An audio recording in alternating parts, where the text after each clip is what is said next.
میں کیا بتاؤں، میرا دل کر رہا ہے کہہ دوں کہ پھر اس نے کعبہ دکھایا، پھر اس نے روضہ رسول دکھایا، پھر اس نے ریاض الجنہ کے سجدے دکھائے، پھر اس نے اپنے محبوب کے دروازے کی رونقیں دکھائیں، اس نے بڑا کچھ دیا، اس نے بڑا نوازا۔ میرے پاس تو شاید میں بدکار پرانا خادم، کسے در ملی نہ ٹوئی، ایتے واصف یار نے نظر جو کی تھی، پھر واصف ہی ہوئی۔ یہ تو اس کا کرم ہوا۔ تو یہ وہ کہنے لگا تو اللہ کے نام پہ جان مانگ، میں وہ بھی دینے کو تیار۔ میرے پاس تو شے کوئی نہیں تھی، مجھے تو اپنا پتہ ہے، میں تو کوئی شے نہیں تھا، کچھ نہیں تھا میرے پاس۔ یہ تو ان کا کرم ہے کہ رخ ان کا ادھر ہے، اور مختصر سی میری کہانی ہے، یہ جو بھی ہے ان کی مہربانی ہے۔ تو وہ کہنے لگا میں بھی کچھ لینے نہیں آیا تھا، تیری آزمائش ہی کرنے آیا تھا، تیری عزتیں بھی سلامت رہیں گی، تیرا مال بھی سلامت رہے گا، تیری شفا بھی۔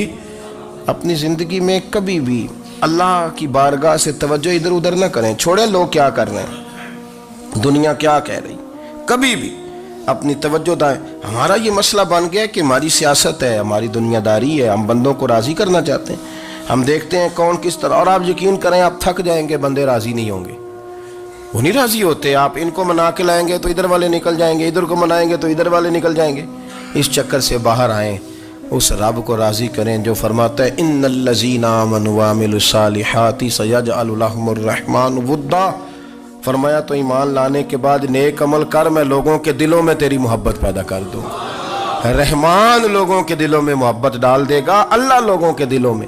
اپنی نظر ہمیشہ اپنے رب پہ رکھیں، اتنی لمبی چوڑی دنیا داروں سے امیدیں نہ وابستہ کریں۔ میں نے دیکھا ہے لوگ کاسا لیسی کرتے ہیں، کبھی اس کے دروازے پہ کبھی اس کے دروازے پہ۔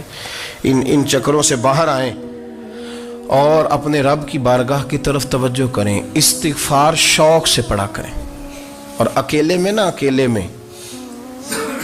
حضرت رئیس المتکلمین مولانا نقی علی خان صاحب رحمۃ اللہ نے لکھا ہے کہ فرعون 500 سال حکومت کر گیا، یہاں تو 5 سال کی حکومت کی پیر لڑکھڑاتے ہیں، 500 سال۔ فرماتے اصل وجہ یہ تھی کہ دنیا جب سو جاتی تھی نا تو اوپر چادر لے کے تو مسلح پہ بیٹھ جاتا تھا، اور ہاتھ باندھ کے کہتا تھا رب تو ہی ہے، میرا پردہ نہ کھولنا، مالک تو ہی ہے، کرم نوازی کرنا، میری پکڑ نہ کرنا۔ وہ بے ایمان ہو کے اگر 500 سال ہاتھ باندھے تو گزارا کر لیتا ہے، تو ایماندار ہے۔ پر مسئلہ یہ ہے کہ تو رات کو بکل مار کے ہاتھ نہیں نہ باندھتا، تو منت نہیں کرتا، تو استغفار نہیں کرتا، توبہ کریں تو بچے رہیں۔ وہ اتنی لمبی حکومت کر گیا چونکہ رات کو کہتا تھا مالک رب تو ہی ہے، لیکن مہربانی فرما، میری پکڑ نہ فرما، تو اللہ نے تو اس کو مہلت دے دی۔